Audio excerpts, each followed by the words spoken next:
Please don't tell me the truth. Hi, I'm Dalma, and this is the first episode of Please Don't Tell Me the Truth, a podcast where I'll share true stories, POVs, and real data, challenging ways of thinking and being that society imposes on us that don't actually serve us.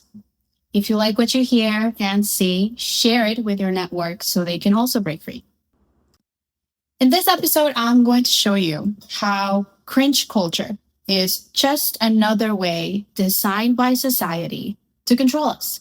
A, by making us act the same, and B, to prevent us from expressing who we are and how we truly feel, and C, preventing the birth of new art and artists with a strong POV, because that's the kind of art that creates resistance and changes the world.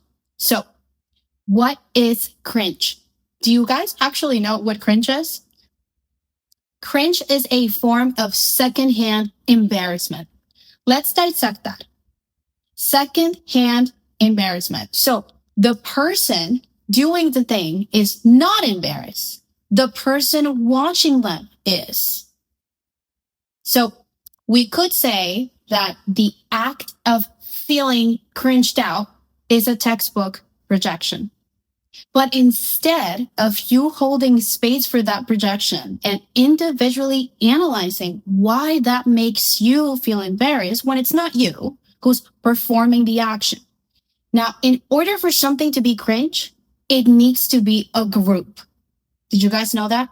You need to have to share that unprocessed projection with a group. Interesting. And so this common reaction has spawned a whole culture surrounding it, known as cringe culture. Cringe culture surrounds catching embarrassing situations or individuals on video and collectively laughing at them. And here's who cringe culture hurts the most. It has been proven that the group of people who's currently the most affected by cringe culture are children. Children are an innate source of cringe. Children are uneducated and socially awkward. They're beginners at everything, which means they're gonna fail time and time and time again. But here's the thing: skill, resilience, analysis, and therefore success is inevitably what happens in the space between failure and final outcome. When you take away not just children, but anyone, the capacity, or better yet, the freedom to test and try something new and exchange that with fear of ridicule and fear of failure, you're creating human beings that are unable to cope with their own emotions, the high demands of the real world, and you're depriving them of success. You're essentially depriving someone of their capacity to fully believe in themselves. And that's what being afraid of coming across as cringe represents: an acute fear of being seen just the way you are. Here's a quick truth about me. All my life, I've been told, because I was fat when I was a kid, because I've always been socially awkward, because I've always liked to create, even if I didn't go to college or take singing lessons or went to, filmmaking school or writing school. I've always been told I'm cringe because I've had the audacity to express myself in a world that has told me that it'll burn me if I do. And I've gotten burnt many times. When I was 16, I got rejected from the Colombian X Factor on national television right after graduating high school. When I spoke English the way I do in a Spanish-speaking city where no one spoke English like this. And that's the thing about being cringe, right? Like sometimes you are expressing yourself and you are doing something maybe extraordinary, but people will still feel cringe about you because it's this unprocessed projection that only signifies that people want to be doing what you have the audacity to do. When I started singing rock in a place where most people listen to vallenato and most rock singers were older men, I was told I was too cringe to be an actress by my grandmother when I was 12. Yeah, that happened. It's okay. I love my granny. Although the word montuna could technically be translated as hermit or unrefined or rough around the edges. You get the point. But you know what I did after all of that? I kept singing. And for 8 years, I became a local rock celebrity in my hometown who not only performed, but organized and promoted the events, hired and paid her musicians, did all the social media marketing, and made a lot of fucking money, enough to pay my rent only with gigs. Some of these gigs for brands like Harley Davidson.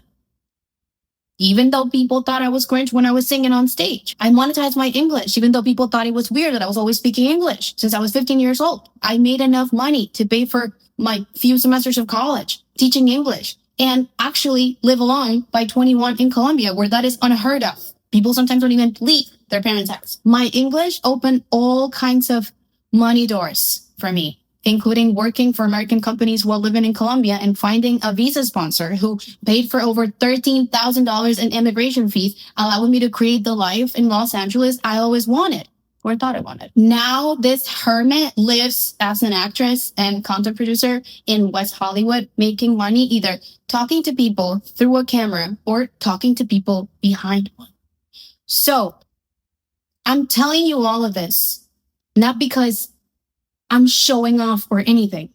I'm telling you this because the only thing I really want to say is fuck this cringe culture shit. Someone being embarrassed by something they don't even have the courage to do is the ultimate rejection.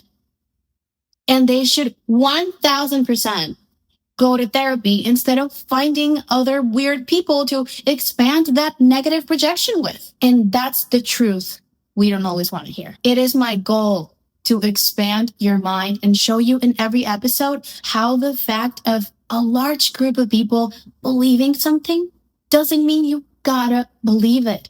And especially doesn't mean that you have to do that too. So if you're listening and you've ever held yourself back because you didn't want to look cringe, I see you. And I've been there. Maybe you stopped posting that video. Maybe you didn't sing that song. Maybe you shut down a part of yourself because you thought the world would laugh. But hear me. Their laughter says more about their limits than about your worth.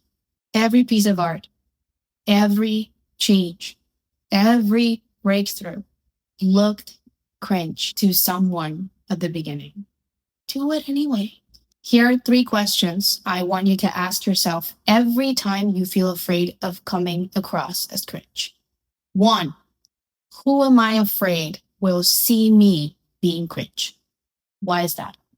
2, what is the worst thing that can happen if people say I'm cringe, and will you die? I think we know the answer. And 3, what is the best thing that could happen if I express myself?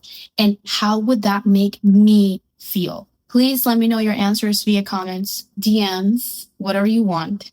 I am really looking forward to reading you and being a part of your liberation process. And remember, it's always going to feel cringe if you're the one that's actually doing it.